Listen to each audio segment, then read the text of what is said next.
So we're all in our 60s. That's kind of the theme of this thing, and we've all been married a long time, like 42 here. 37 coming up. 37 coming up. All to the same woman.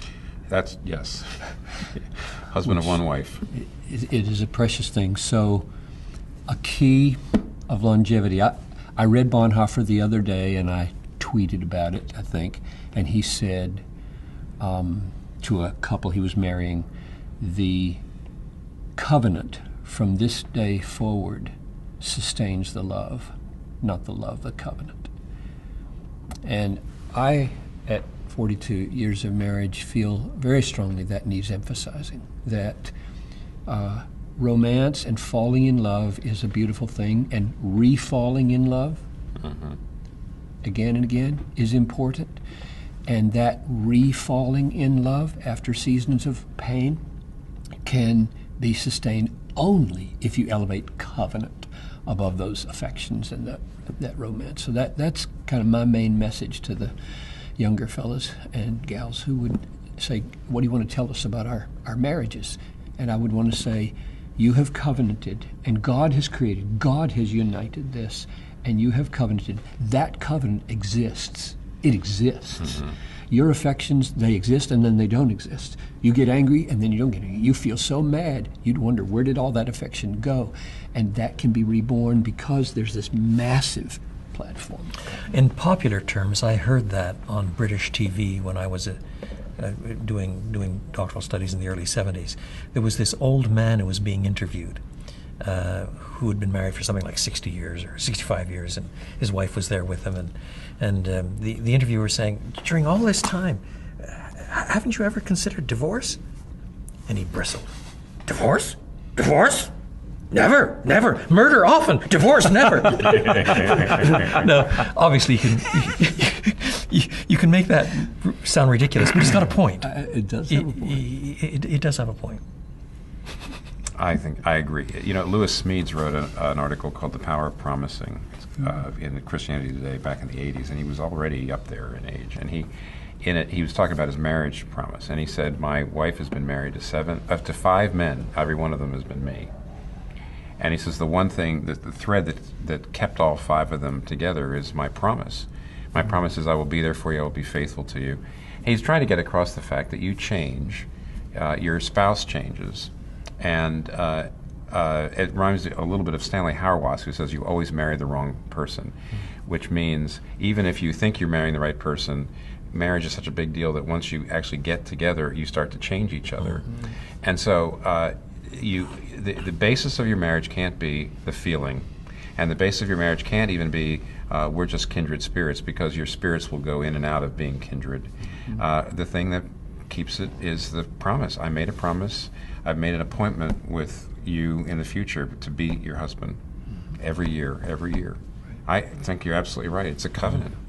Yeah, and we've got to go because each of us has things to do here. But I would just underline, if that sounds too duty-oriented for people, that's the ground in which the flower grows.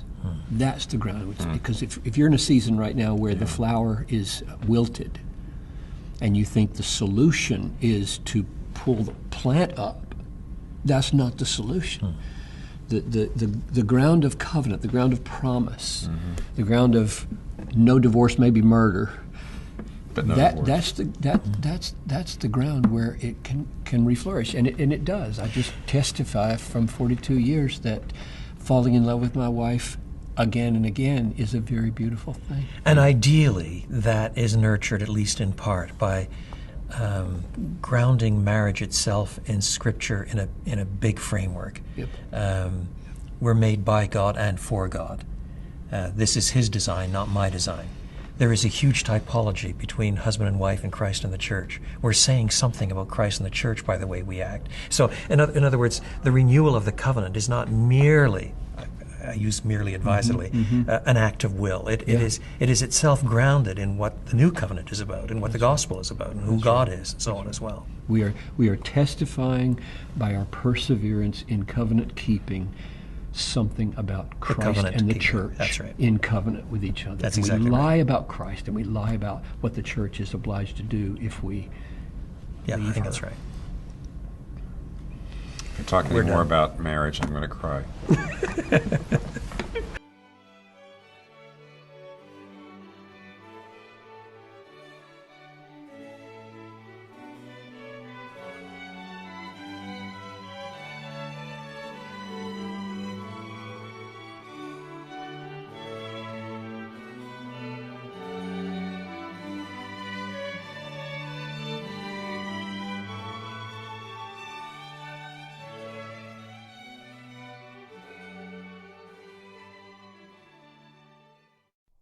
Mark 10 is the words of Jesus, verses 8 and 9.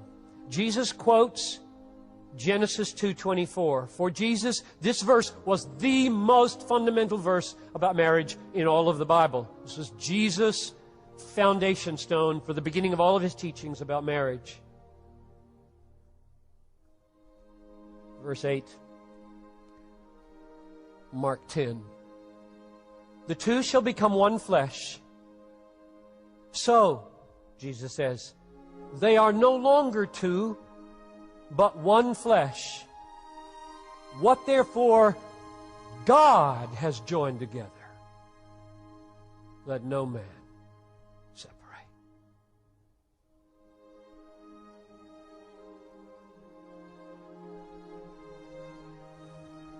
That's huge. Do you feel the weight of that? Engaged couples, married couples. When a couple speaks their vows and consummates their vows with sexual union, it is not man, woman, pastor, parent who's the main actor. God is. God joins a husband and a wife in one flesh.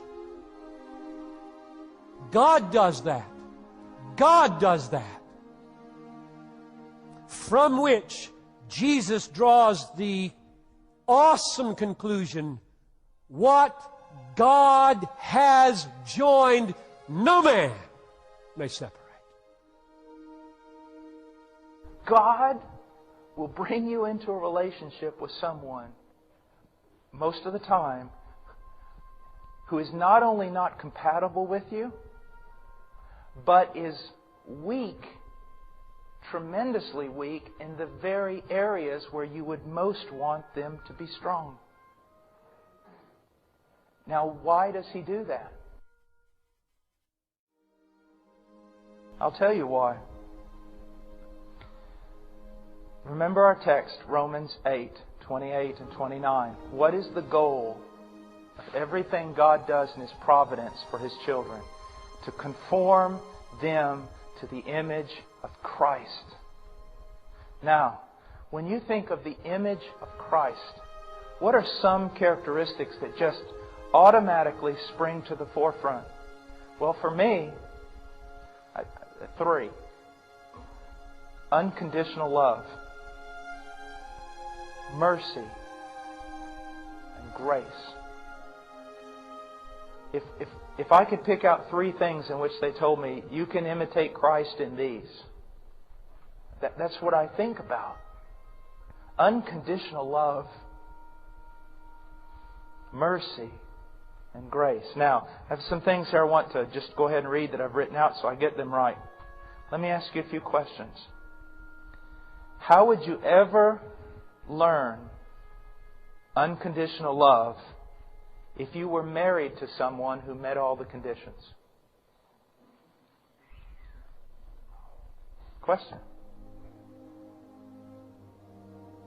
How would you ever learn mercy, patience, long-suffering, heartfelt compassion if you were married to someone who never failed you, who was never difficult with you, who never sinned against you, who was never slow to acknowledge their sin or ask for forgiveness?